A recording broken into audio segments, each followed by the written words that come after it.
So this week, our color is verde. Can you say verde? Verde. Muy bien. Verde como este hoja. Verde.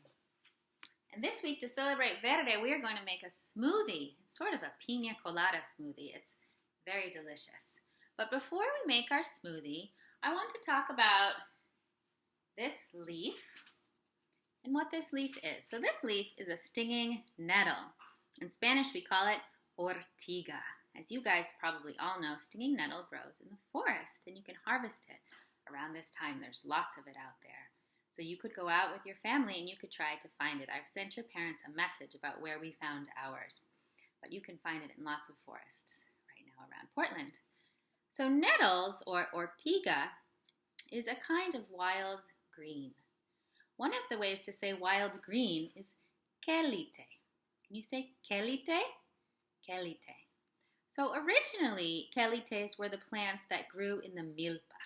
You may remember, niños and niñas, that the milpa is the crop of corn and beans and squash, and also sometimes chili pepper, and also sometimes a mushroom that grows with the corn.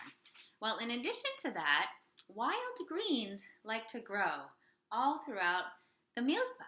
And those wild greens provide a lot of vitamins for people and help them to stay healthy and strong. So I'm going to show you a picture of the milpa. Maybe you remember our story of the milpa. Here's a picture of the milpa.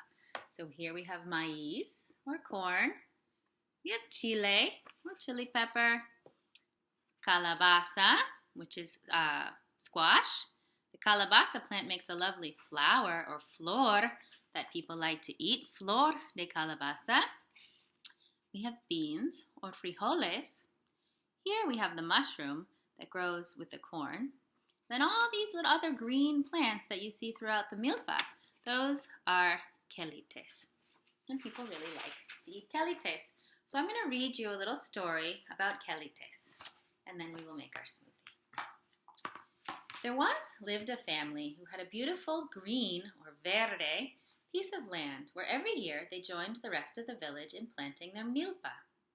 Every spring, families would gather together to light incense and pray for healthy crops before walking together to their fields and preparing the soil. Gabriela was the youngest daughter in this family. She really liked to sleep. Sometimes in the morning, her older sister would tip her hammock so she would fall out, and only then would she wake up. One morning, Gabriela woke up late to find the chickens were eating the grains of corn the family had harvested, and her grandmother scolded her. Gabriela always felt like she was sleeping too much. One day in spring, the village was burning their fields in preparation for the planting of the milpa when some strangers arrived.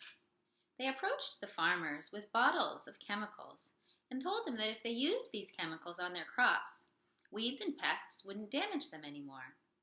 Some of the family had enough money to buy these bottles, which they used on their crops.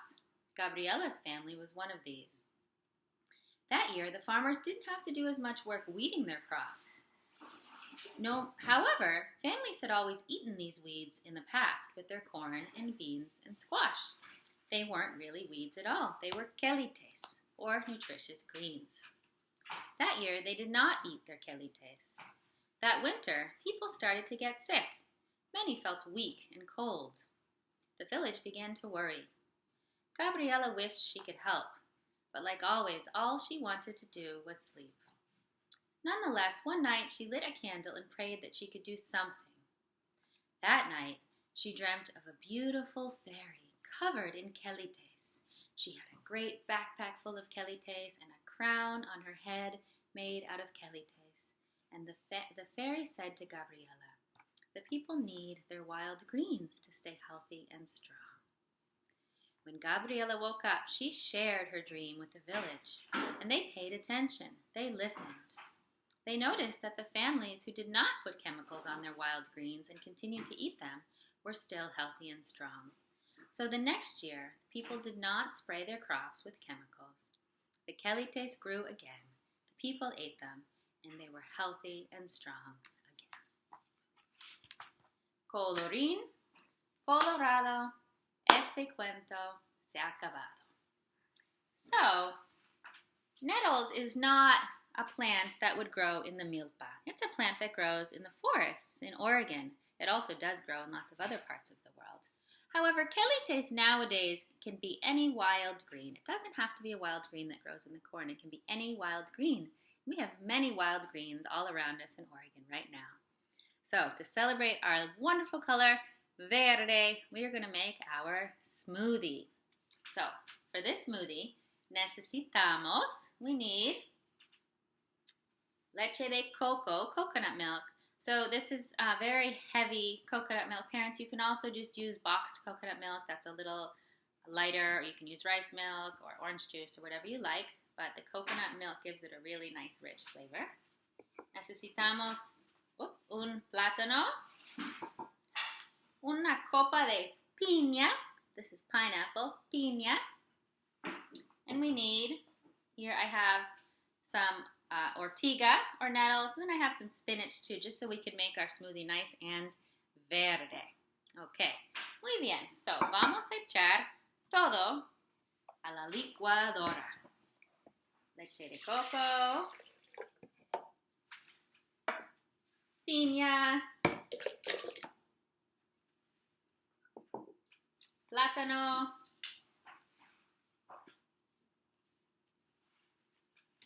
y todos mis quelites verdes. Muy bien. Ahora vamos a licuar.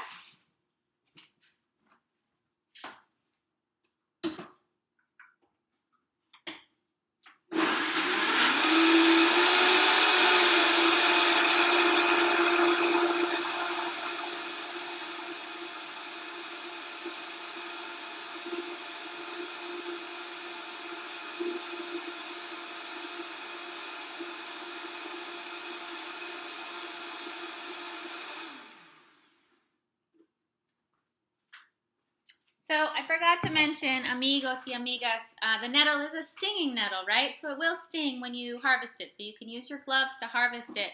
My nettles have been wilting, and so they don't really sting anymore. And even if they did have some sting left, all the sting goes away when you blend it in the blender. So you don't have to worry about that. Okay, vamos a probar. Let's try. As you can see, my smoothie is nice and verde. Salud, that means cheers. Delicioso, delicious. Okay, enjoy the verde all around you and enjoy your smoothie. Adios.